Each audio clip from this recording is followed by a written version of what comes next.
Let's bring in One Nation leader, Pauline Hanson, for more on this now. Senator, good to see you as always. Thank you very much for joining us. We now have the US asking legitimate questions about what role its allies would play in any potential conflict with Taiwan. The Prime Minister can't say. The US wants us to lift defence spending, and on top of that, we could now pay more for submarines under AUKUS. And yet we've got the Prime Minister flapping about in China. What message is Labor sending to the US right now? Basically saying we're not interested in what you have to say and we'll do our own thing, and we're going to have a say in where our future lies. I think it's a big mistake on Anthony Albanese and the Labor Party. America has every right to ask where are they going to go with Taiwan. If China does invade Taiwan, where does that leave us? They have every right to ask that. Considering the AUKUS agreement and considering America is thinking about sending us some of their subs, considering that, you know, the rest of the world would love them, how would they use it? How would this government use it?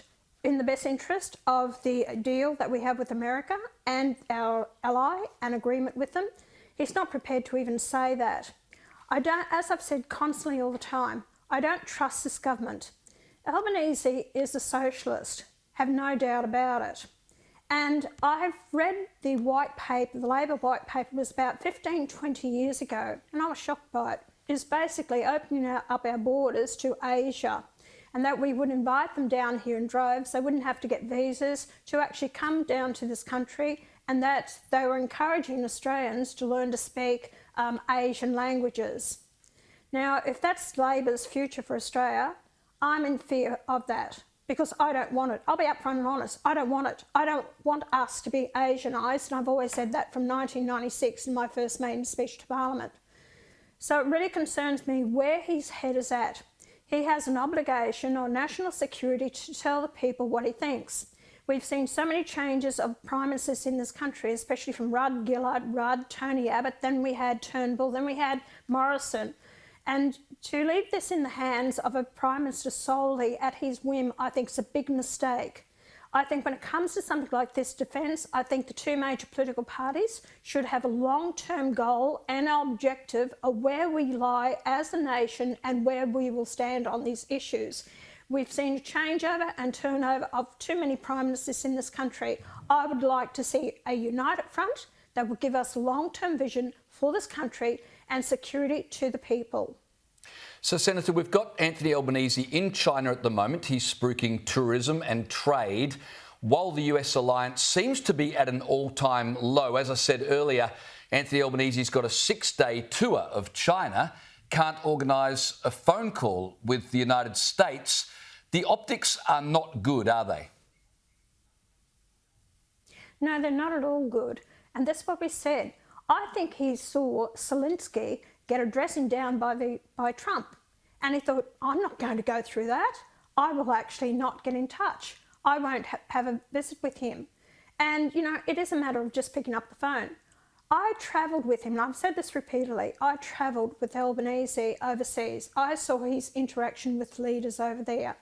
And it's not good. He has not got leadership qualities about him to interact with these people. He might have improved over the years, but my impression of him was not very high at all. So it does concern me greatly, and he's over there and he's, you know, trade deals that he's doing with China.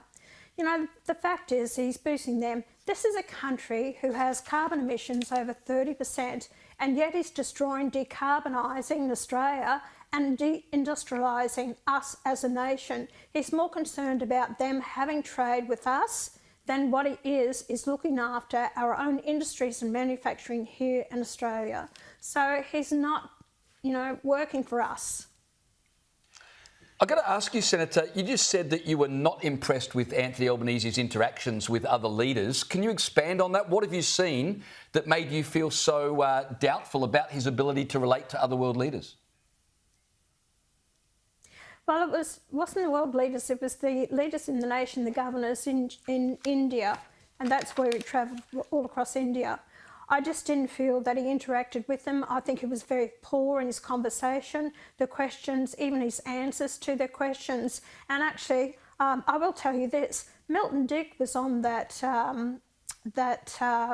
a delegation with me and a couple of other members of Parliament, and actually Milton Dick impressed me far more than what Anthony Albanese did. And I've told him, I said, you should have been Prime Minister, not Anthony Albanese.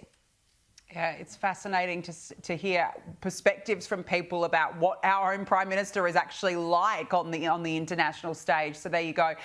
Senator, I want to ask you about Treasurer Jim Chalmers. He has outlined the agenda for the upcoming economic reform roundtable. Here he was on Sky News this morning. I mean, I don't mind what you call it. I think the productivity challenge is central to our economic reform efforts. It already is, but we're looking to build consensus on the next steps in that agenda. And so I think productivity and economic reform are inseparable. I said at the press club, and the Prime Minister said at the press club, that this is all about building consensus, building on the progress that we've made, building on our substantial agenda. Productivity will be the major focus, but it won't be the only focus. Senator, surely this roundtable is redundant. Productivity is low. The RBA this week left rates on hold because it is not satisfied that inflation is under control, despite Labor telling us it's slayed the inflation dragon. What is the point of this talkfest? Well, it's trying to appease the Australian public. Oh, look, we're trying to do something about this, so we're going to draw all these people in, the CEOs of these big companies. But it's their productivity in the decline that we are seeing now, and we've lost a lot of industries and manufacturing in Australia, and we're going to lose a lot more. We've seen 30,000 small businesses go under.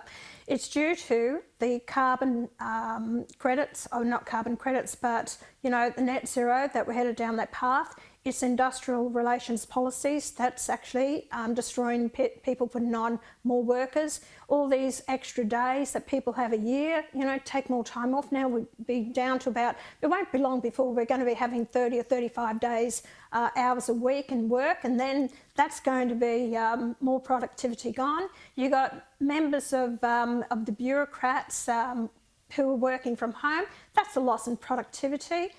Of the farming sector, loss of productivity. So it's through the government policies that we've seen loss of productivity in this country. I think it's just a talk fest. I don't think anything will come out of it. And he talks about economic stability of the country. They have actually driven up the debt in this country, and it's going to be 1.2 billion within the next year. Trillion, I should say, not billion, 1.2 trillion in debt in the next year to 2 years. Yeah, for a second you excited us all, Senator, when you said billion. We thought, hey, we're doing okay, but no, it's trillion, unfortunately. It's wishful thinking. Yes, it's wishful thinking. If only you'd been right. But we're in hell of a mess. Senator Pauline Hanson, thanks for joining us tonight. It's always a delight.